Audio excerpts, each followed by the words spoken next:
Sorry for the shaky, but I got my gloves on. Okay. The guy walking is Greg. I'm Bernie. That cow is Jamie. That cow with his butt to you is Rusty. That's a Jersey bull.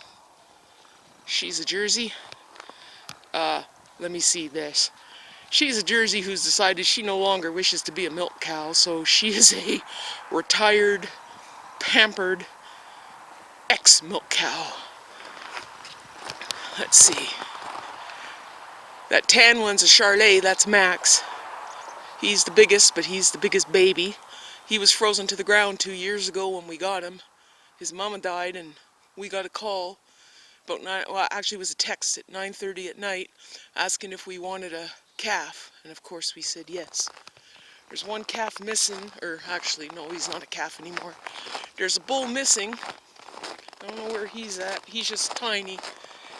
Let me stop walking a minute. That other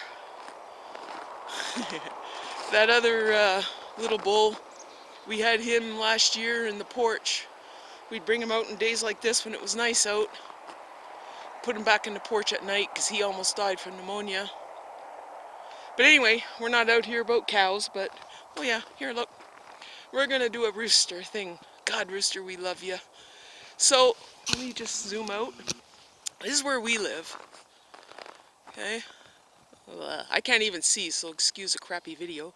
There's the house. These are all evergreens. Inside those evergreens there's a little space where we're going to put his dad's bees this year. And then out there, when you can see some hay, that's where I feed them, but that's also the garden. Red building, chicken coop. And then all the rest of these buildings were here when we got here. We're sitting on 47 acres. And I'll give you more of a look later. Anybody ever tell you Jerseys were nosy? Okay, so the beehive is straight out. There's a barrel. It's just behind the barrel, the white box. It's -5 today and it's really nice out. We're all just covered up because I went into the hive. Oh wait, more. I went into the hive 2 weekends ago and I did not expect to get stung. And by God, I was stung at least 6 times all in my hands. And I wasn't expecting it because I thought they'd be docile. And I was wearing little blue thermal gloves and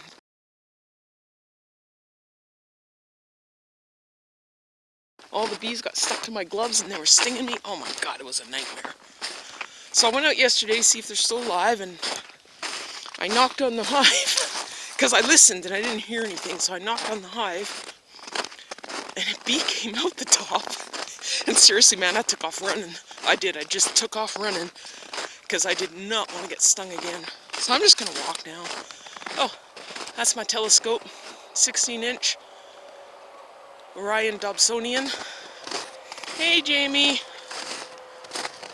I'm taking this video for you and for his dad. See that, rooster? We got bees. Oh my God, they have more sugar. Let's put this in. Hey, they're docile today. Figures, they only attack me.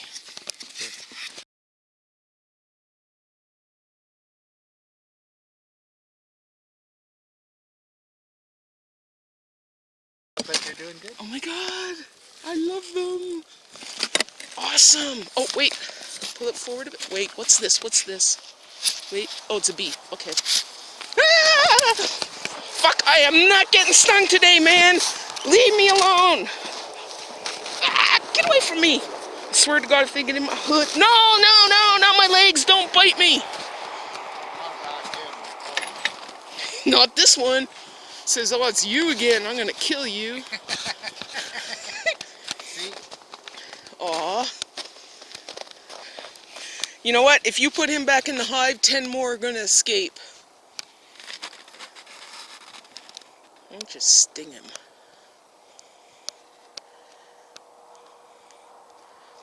Put him down in the court, in the thing. Excuse me. I do not think I'm going to have to feed them again until the end of March. Oh, he crawled in. Okay. Hey, rooster. -5 out here today with it feels like maybe -12, -17. And I am overdressed for the occasion, but last time I came out I got stung like crazy. So I'm wearing a jacket, I'm wearing a hoodie, then I'm wearing another hoodie. No, it's not a strip tease. You wouldn't want to see that. And okay, so I'm gonna exchange places with Greg in a second here, and he's gonna explain the hive to you and what we did with the hive and who told us what to do with the hive. And in the meantime, they're coming out again. 628 Rooster, where hobby beekeeping is a way of life. Oh yeah, and I'll be buying one of your hats soon too. You got some nice hats. I just watched the playback of the video I made, and I forgot the word dirt and DirtRooster. Like, seriously, we say your opening with you every time we see a video. We love it. And there I did, I screwed it up. So I'm going to redeem myself. 628 DirtRooster, where hobby beekeeping is a way of life. And something you'll see further on in the video, which we didn't really explain, and we saw you saying that you really didn't know much about winter feeding. I suspect you might now, because people probably send you videos all the time. I have no idea. But here in Alberta, in northern Alberta anyway, we're not going to inspect the hives. So once we close up the hives in October, making sure that the bees have adequate ventilation, of course, we're not going to go in and start pulling out frames at all until spring hits. So basically what we will do is, as you can see later on in the video, we'll lift the lid. Are you guys alive? And we will give them some sugar. And in our case, we don't do any liquid feeding in the winter. If that hive ever got cold, or, like when we had the 3-week cold snap, if that translated to the hive, the bees might make it. But if that liquid freezes, then it could be a whole different story. So we specifically feed fondant. Now, as we said in the video later on, they had enough honey, we figured, to last the winter. But 3 weeks, when sometimes it was going down below -40, I got a bit worried, and I'm just boosting them up. And as we can see, I'm not going to need to give them any more sugar or fondant until probably March, maybe even beginning of April. Anyway, we love your videos, DirtRooster, and say hi to Mrs. DirtRooster for us. And we're going to just keep watching. And in fact, at 7:56, I got about 10 minutes before I go out and feed the cows. I'm going to watch another DirtRooster video. Good day for the 628 DirtRooster. This is, I got 2 Langstrom Deeps, 10 frames each.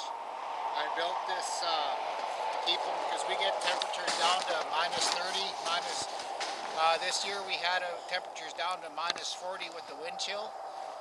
This is 2-inch styrofoam, just styrofoam SM. 2 inches thick. I got 2 inches on the very bottom.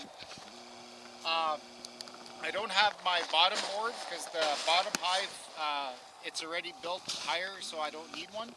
Or I should actually have one. I got to put it in there. But anyways, this is to the bottom. This is 2 inches of styrofoam all the way around. I glued it, then duct taped it just to make sure it was sealed. And then I got 2 inches on top. There is no lid on side. The only thing I got on top is a queen extruder where we put our sugar. Actually, I make fondant for the bees, so it's just sugar water and a bit of vinegar. So that sits on top, and it's been sitting like that all winter, and our bees seem to be doing not too bad. Yeah, in January, just to give you a bit more information, in January we had, what, 3 weeks of minus... We had 3 weeks of anywhere it was going down to -30, and at nights at -40 with the wind. Actually, it was -45 at certain times with the wind chill. Yeah. So she was pretty cold. Today's a beautiful day. It's -5 out, and I'm overly dressed. Yeah, me too. sun was shining, we could even be out in a t-shirt. It's so Yeah, warm. well, you just know? a light hoodie we Yeah. could be out in, but Yeah. this is Alberta. Yep. But So, yeah, it worked good. It was told by another guy, told me to do it. who told you? Guy up by Edmonton. Why would he tell you that? He raises bees. He was the one that we bought the Nook from. Finally. Just off the top of my head, I'm terrible with names. I can't remember them. Well, we shouldn't say his name anyway because we don't have permission. He So. told me that he did his like this, and he said he's never lost a hive due to freezing. Yeah. He's lost hives due to other reasons, but he said this way, he said you can pretty much keep the hive. I got a little ventilation hole here. Oops. This one here is still open. I just put a screen so mice couldn't get in.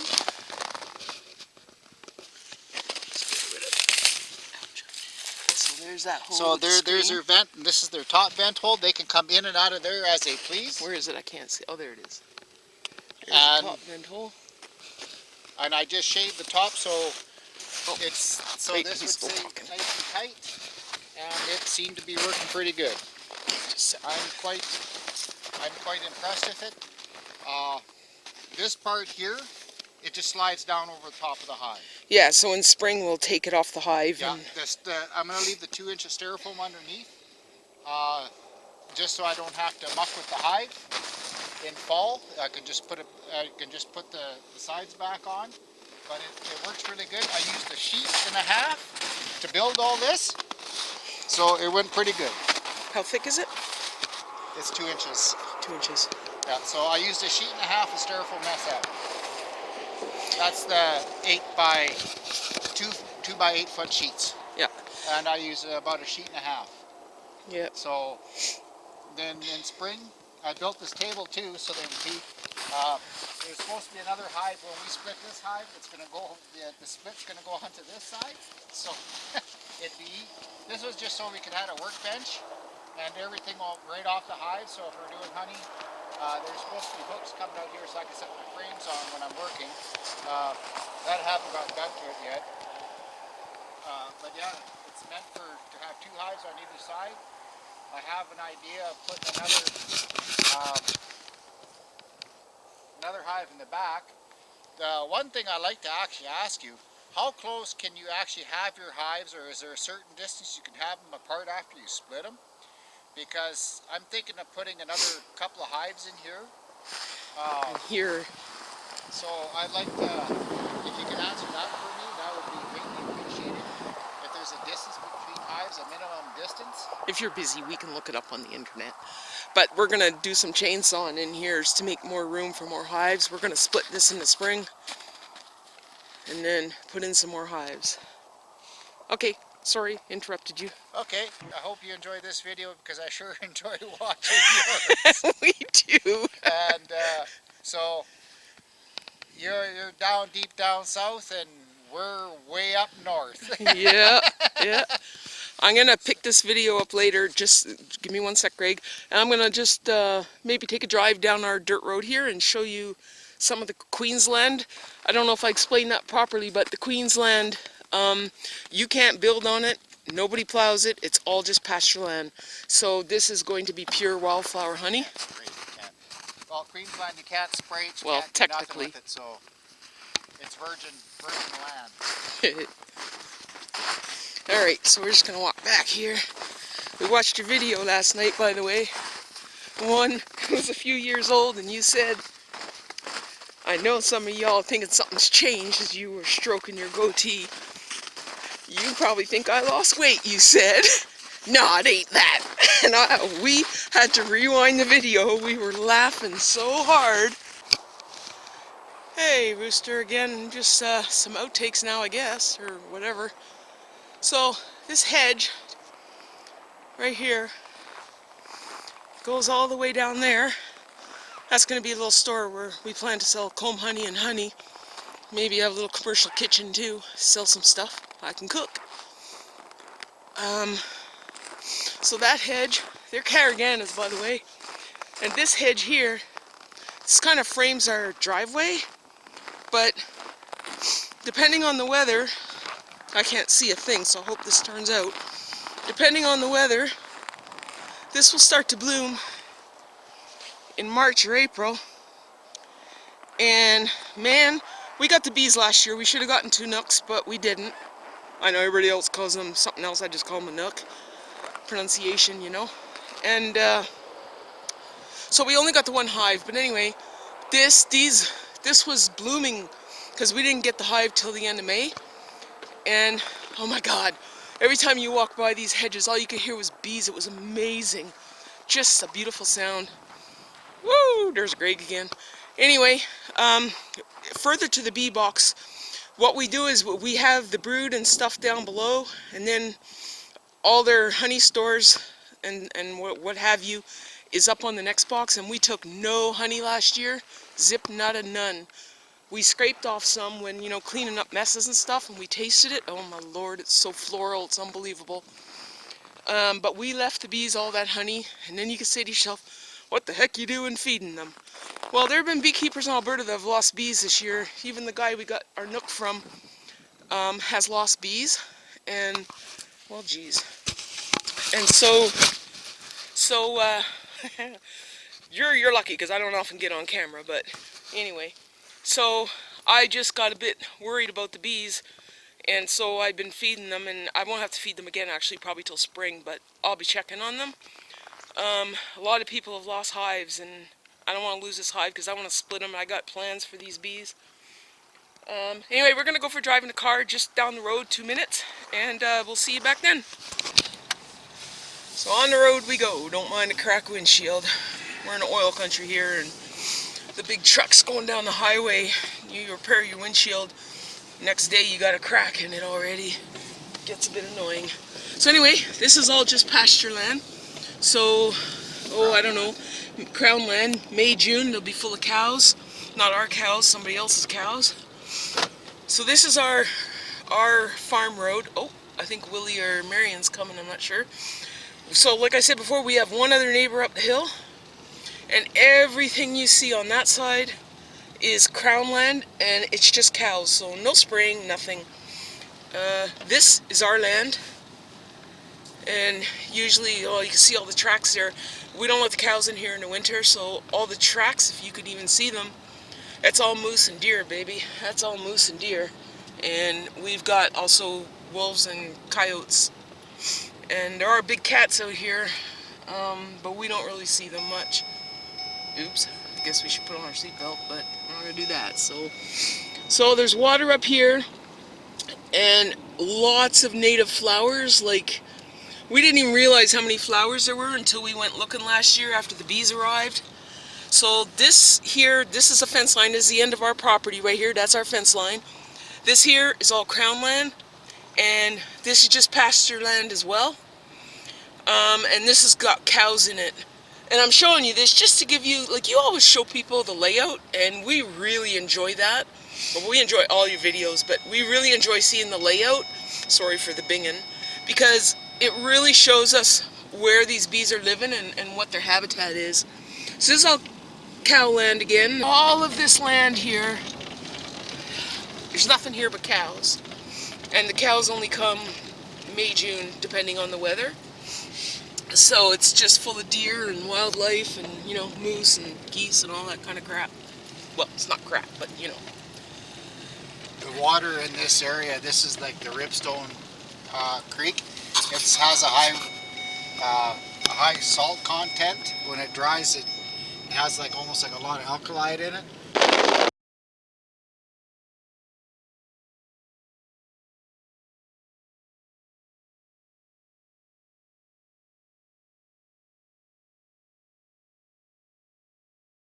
Thanks for watching, Rooster. We enjoy your videos. And remember, doing all those videos, what you've been at it now, 6 years, you might get burnout.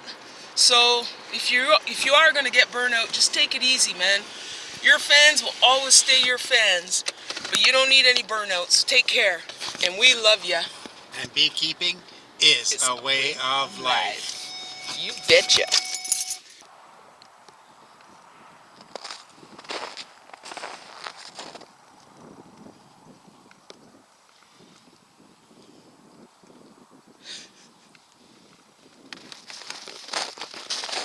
lovely? How's spoiled cow? You want to sniff? Yeah, that's it. Wreck my freaking camera.